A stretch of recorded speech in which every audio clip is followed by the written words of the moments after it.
السلام الله عليكم ورحمة الله تعالى وبركاته. كسر هذا الفيديو جينا يركبان وحنكون شريح دونا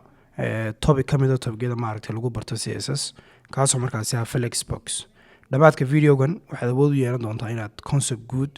سيدو كرنا عتيفي عنه فانتو ومحي Flexbox محل لجو ترى جالي سلين وسه ويستعمله كنا مركز اعتماد CSS. مركز حساميننا برهورta intaynan Flexbox-ka koorkiisa gelin oo aynan wax koor qorin aan isla aragna bal horta waxani sidee maaragtay uu shaqeeyaa so Flexbox-ka markay timaado inta ugu badan waxa la raadaa waa topigyada trigger ku ah marka la isticmaalayo CSS waxaana loogu talagalay in layout-kaaga adiga ku muuqda elements-ka shaashadaada ka soo muuqanaya aad maamuli karayso sidaad u maamulaysaa laba way waynu maamuli karaynaa inaan horizontally u maamulo oo line-kan huruudda halkan ka muuqda ah iyo inaan vertically u maamulo oo hoos aynu maamulo amba vertically oo ah maaragtay dherarkii iyo horizontally oo ah marka ballacay so itemskeena either this way umanu sameeynaa either inaan horizontally wixii uu maamulo in isbarbar dhigna itemskeeni amba aynu center ka dhigno amba aynu dhinacan dhigno amba aynu dhinacan basically dhigno so amba dhinaca ha yaalo amba dhinacan ha yaalo amba dhinacan ha yaalo basically waa in horizontally loo maamulo iyo in vertically loo maamulo oo amba dhinaca ha yaalo amba dhinacan ha yaalo amba dhinacan ha yaalo so waa markan centerly ka hadlayo so basically waa labada wayun maaragtay Flexbox-ku wuxuu qabto so inta markan kaga imaado si aynu si fiican oo direction maaragtay kood ahaan isku fahmi karno dhinacan waxa yaala koodkeygii dhinacan waxa yaala browserkii aan ka arkinay isbedelka koodkeena ka dhacaya so koodkeyga marka ay timaado hadaan idin soo weyneeyo waxaan haystaa laba file oo midna ah index.html midna yahay index.css so waa file-kan structure-ka ay dejinaya file-ka design-ka ay dejinaya so file-kaygan waxaan ku haystaa dhexdiisa maxaan ku rahdaa hal div oo maxaan ku rahdaa container aan u bixiyay oo ay ku dhex jiraan saddex div oo kala box 1 aan u bixiyay box 2 iyo box 3 sidoo kalena haysta class-ka loo yaqaan box 1 box 2 iyo box 3 so container-ka ay ka dhaxeeyaan waalidka waxaan haya childkani ku abtirsanaya waa container macnaheedu waa maxay marka aan doonayo saddexdan box inaan si soo barbar dhigo waa inaan container ku maamulo so instead of an mid u maamuli lahaa default baaba waxa ku dhex jiro maamulaa so kani waxa ku dhex jiro maamulaya macnaheedu waa maxay inaga hadafkeena guud iyo picture-keena guud waa inaan si soo barbar dhigno saddexdan box ee 1 iyo 2 iyo 3 ah iyadoo ay adeegsanayno design-ka dhexdiisa ku adeegsanayno wax loo yaqaan container okay so marka koowaad iska hubi inuu kugu xidhan yahay CSS-kaagu file-ka index.css si ay labadan file u wada xiriiri karaan okay inta isla hayna so CSS-teeda haddaan imaado saddexdii box baan design galiyay box 1 box 2 iyo box 3 container-kayguna waxaa la wuxuu design u haystaa ma jiro so bal design-ka aan design galiyay kan aan isla aragno bal isagana siduu soo baxayo so si aan u arki karo shaashadeedan baan iska xidhay dhinacan file-ashu ii muujinay because I already know in laba file jiraan so right click markaan idhaahdo in open with live server idhaahdo wuxuu ii furayaa browser-keygii so saddexdan box baan aragnaa haddaan CSS-teeda ku noqdo box-ka koowaad design-kan siiyay background-kiisu waa blue farta ku dhex qoran ee aan doonayo inay kasoo dhex muuqataa ina waa white width-kiisana waan yareeyay waxaan ka dhigay 100 pixel height-kiisana waxaan ka dhigay 100 pixel si wixii kind of box u noqon karo okay so box 2 markay timi background-kiisa waxaan ka dhigay green yellow which is basically color-ka idin muuqda fartiisuna waa already by default black width-kiisana 100 pixel height-kiisana 100 pixel same as box 3 laakiin waxay ku kala duwan yihiin color-ka brown-ka so picture-ka guud ee halkan yaala wuxuu yahay HTML markaad wax ka soo dhex bandhigaysa amba si aad maaragtay structure-ka iyo code-ka ku dhex qorto macnaheedu wuxuu yahay Allahu musta'aanay saddexda box sida ay isugu xigaan amba ay u kala horeeyaan bay u soo baxayaan waxaana loo yaqaan document flow so box 1 box 2 iyo box 3 sida aan isugu xigsiin bay shaashadan iga soo baxayaan sida halkan idinka muuqata marka design-ka kala laga yimaado so inagu waxaynu rabnaa in aynu maamuli karayno layout-kan inoo muuqda saynu maamuli karayno layout-kan waa inaan isticmaalo topic-ga loo yaqaan Flexbox oo isaguna kamid ah topic-yada aadka loogu maamulo layout-ka marka ay timaado so saddexdan box waa design ha ka warwarin imikaynu gelinaa markaasi topic-gii Flexbox so Flexbox marka koowaad si aan Flexbox u isticmaalo waxaan u baahanahay inaan activate gareeyo idhaahdo waxaan u baahanahay horta layout-kaygan inuu Flex noqdo as soon as aan hit save idhaahdo maxay soo baxaya saddexdeedii box inay automatically in maxaan ku rahdaa ay horizontally noqdeen oo isbarbar galeen why because flex macnaheeda uu CSS siinaya wuxuu yahay in directionka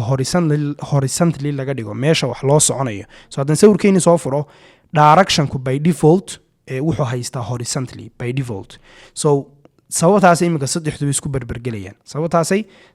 barbargelayaan. So si aan directionka u maamuli karo waxaan qori karaa flex direction, and then instead of row ahaan lahaa row, which is basically by default, instead of row ahaan lahaa waxaan ka dhigi karaa column. inaan idhaahdo vertically ka dhig vertically. waa inuu markaan safe idhaahdo uu inoo soo baxaa in boxeskeenu sidan hoose isugu xigaan. So codekeena aan ku noqono safe aan safe idhaahdo, kabacdina waxaad automatically arkaysaa in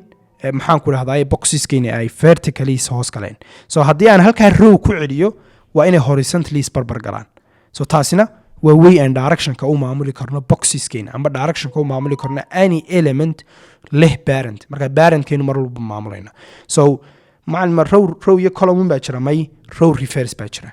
waxaan samayn karaa box 3kayga in aan halka hore keeno 1kaygan iyo 2kaygana markaasi aan iyagana kala horeysiyo, amba uu orderku noqdo instead of 1 2 3 noqon lahaa in orderku noqdo 3 2 1. So save, and then maxaad arkaysaa 3 2 1 layoutkii markaa imika horizontally baan ku maamulaya. oo haddii aanan u baahnayn bal ka waran inaan rowga inaan boxeskayga horizontally ku maamulo, waxaad qori kartaa column. maxaan imika ka dhignay columnly inaynu maamulo, vertically aynu maamulo, kabacdina kaasumaan reverse odhanaya. So waa in orderkii noqdo 3 2 1 laakiin vertically. So save day, and then maxaa arkaysaa 3 2 1 vertically. So imika pictureka guudiba wuxuu yahay inaan horizontally-na u maamulo, vertically-na u maamulo. That is it. wax intaa ka dhexeeya oo kaleba ma jiro. So kaasina waa sideen u maamuli karaa wax loo yaqaano maxaan ku dhahay directionkayga. So imika haddaan meesha ka saaro oon safe idhaahdo, maxaad arkaysaa by default buu directionku row u haystaa. So ha ku khalkhalintaa. So taasi waa taa. horta bal sideen itemskaygan dhexda u dhigi karaa,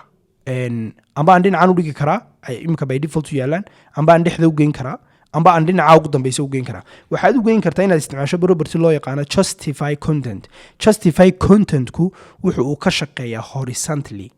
horizontally waa ballac ahaan buu ka shaqeeyaa. So halkaan aan imaado and then justify content, haddii aan center imika idhaahdo wuxuu boxeskaygu tegayaa center, laakiin halkeeya horizontally amba ballac ahaana. Okay, so haddii aan halkaa end ku bedelo wuxuu tegayaa meesha u dambaysa shaashadaada hadba. So imika dhexna ma joogo, bilowna ma joogo,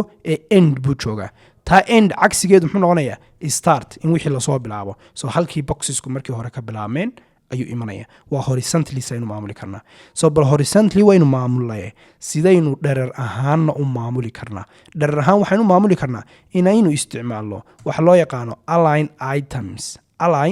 items. So imika haddii aan center idhaahdo sidii kii justify contentka mid la mid ah oo aan kan meesha ka saaro, let's say for example, oo aan inta safe idhaahdo wax isbedelo dhacaya ma jiro. sababtu maxay tahay by default directionka uu haysto waxaan inuu u socdo vertically maahe waa horizontally, dherer ahaan maahe waa ballac ahaan. So si aan ballac ahaan si aan dherer ahaan ugu socon karo waa inaan directionka bedelo idhaahdo flex directionkeedu aan u soconayaa waa column by column. So imika maxaad arkaysaa inuu directionku u socdayna column noqday,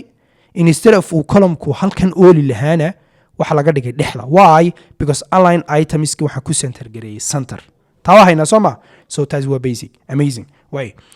imika taa ku xigtay isleegina waxay tahay ballac ahaanna waan ku maamulo, dhexda waan ku dhignay, dherer ahaanna waan ku maamulo, dhexda waan ku dhignay. ta aan doonayaa waxay tahay in aan labadaba ku maamulo, oo markuu sidan u socdana uu dhexda yaallo, markuu sidan u soo socdana uu dhexda yaallo. So sideen taa u samayn karaa, amba basically haddaan sawirka ku noqdo labada halka ay iska jaraan in aan keenaan doonaya basically halkaa. waayo dhererka iyo ballacu center meel ay center ay ku kulmaan bay leeyihin. saan u samayn karaa waxaan u samayn karaa in aan idhaahdo justify content kiisuna ha noqdo center. Let's say center, because ballac ahaanna center ha noqdo, dherer ahaanna center ha noqdo. And then imika maxaad arkaysaa wax isbedelo dhacay ma jiro. Why? Because balle dherer ahaan by default horta HTML walbaaba amba CSS walbaaba by default waxa ay ku siisaa page-kaaga inay ballac ahaan u qabsato wixii shaashada ka muuqdo dhan, laakiin dherer ahaan waxay ku koobtaa inta boxeskaagu leeyihiin. imika haddaan right click idhaahno oon inspect idhaahdo oo aan mastarada soo qaato oo aan soo dul istaago, meesha ugu dambaysa eeg waa halka yar buluuga meesha ugu dambaysa so buluuga yar ugu dambeeya waa inta dharar ahaan ee ugu dambaysu gaari karo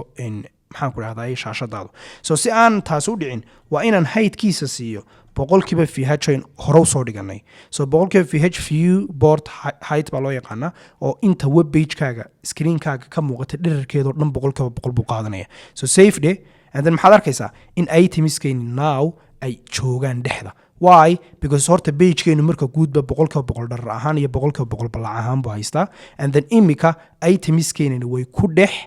socon karaan dhexdiisa so ka maxaa loo yaqaanaa markaasi display flex laakiin laba concept oo kale jira oo imika container liibayn maamulinay waxaan maamulinay waalidka ayaan maamulinay aan lahayn sideed u organize karaynaysaa child kan kugu dhex jira ama box 1 iyo box 2 iyo box 3 kan kugu dhex jira saad u maamulaysaa so imika waa inaan boxeska laftoodii maamuli karno marka si aan example fiican oo qurux badan idin siin karo wax walba siday markii hore ahaayeen baan ku soo celinaya Flexbox ku activate garaysan yahay direction ku by default waa maxay waa row justify content ku by default waa maxay waa start because halku ka bilaabmayaaba halkana align items kun already ma jiraan because direction ki baa row okay so tan imika doonaya inaan idin sheego waxay tahay Allahu musta'aanay flex shrink iyo flex grow wax la yiraahdo jira imika hadii aan shaashadaydan intan web browser-kayga click iraahdo aan soo dhuubo waxa arkaysaa inay isku soo yar xadgudbayaan ma arkaysaa so si aan si fiican ugu arki karno waxa jira property cusub property kale oo la yiraahdo gap oo markaas u dhaxaysiinaya space mid walba intaad siiso imika hadana 20 pixel mid walba 20 baa u dhaxaynaya so kan 20 baa kan uga dhaxaynaya kan 20 baa kan uga dhaxaynaya okay so imika hadaan soo dhuubo waxa arkaysaa inay iscadaadinayaan dhexdoodu why because space ka ku culus sideen u oran karaa buluugu ma qaadan karo wax cadaadisa buluuga lama cadaadin karo sidaan u oran karaa waxaan u oranayaa imika no more container kama maamulayno imika box 1 oo kaliya inuu baahanayna amar siino si aan u siino maxay oranaa waxaan oranaa flex shrink and then 1 let's say 1 and then macnaheedu 1 waa maxay waa lagu xadgudbi karaa waa sida imika by default ay yihiinba imika wax isbedel dhacaya ma jiro waa sida hore laakiin haddana halkaas 0 idhaahdo baldaawada 0 and then aan save idhaahdo boxka si walba oo uu yariyahay shaashadu box 1 ku cabirkii widthkiisa boqolkii pixel iyo heightkiisa boqolkii pixel uu haysanaya lama taaban karo laguma soo xadgudbi karo say an example ka mid lamid oo arki karno banayn u eegi karnaniyo de balka koobaad laguma fahmi karo way flex shrink ayaan siinaya boxkayga brown ka saddexaad and then waxaan oranayaa 0 macnaheedu waa maxay laguma sharing gareyn karo laguma soo xadgudbi karo balacaaga and then markaan save idhaahdo waxa arkaysaa labadani balcoodi asalka habay hayeen laakiin kay ku xadgudbayaan waa box 2 marka taas ayaa waxa loo yaqaanaa Allahu musta'aanay flex shrink inaad maamuli karto keebaa lagu sharing gareynaya keebaa lagu durkaya keebaa lagu durkayn so taana waan haynaa so labadan marka aan iska masaxo sorry aan ka masaxay height-kii so labadan iska masaxo kana aan iska masaxo so now waxa haray inaan isla eegna waxay tahay haddaan shaashada sorry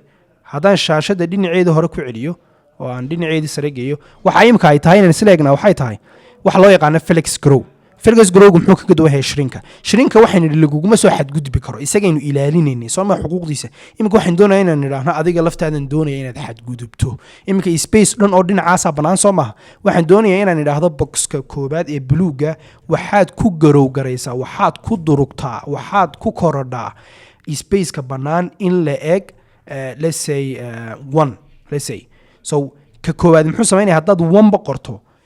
inta banaan space ko dhan isaga qaadanaya inta cabirka marka laga jaro box 2 iyo box 3 imka 100 pixel oo width iyo 100 pixel oo box 3 oo width labada 100 pixel marka shaashada laga jaro inteeda kala dhan box 1 ba qaadanaya taa macnaheedu muxuu yahay waxa weeye inaan yiraahdo grow adaa iskale meesha inta space ka banaan hadii bal aan amarka mid lamida siiyo bal ka waran let's say for example 2 go kale yellowga and then aan save idhaahdo yellowgu muxuu qaadanaya isna wuxuu qaadanaya in lamida inta buluugu qaatay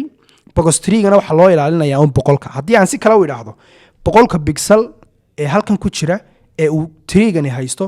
ayaa la dhowrayaa wixii inta ka soo hadhay waxa loo kala qaybinaya box 1 iyo box 2 hadii aan intii in lamida ku daro 3 ga bal waxa dhacayna aragno shaashada inteeda badan way wada qabsanayaan laakiin si isleeg ba loogu qaybinaya so growgu badan wuxuu ku fiican yahay inaad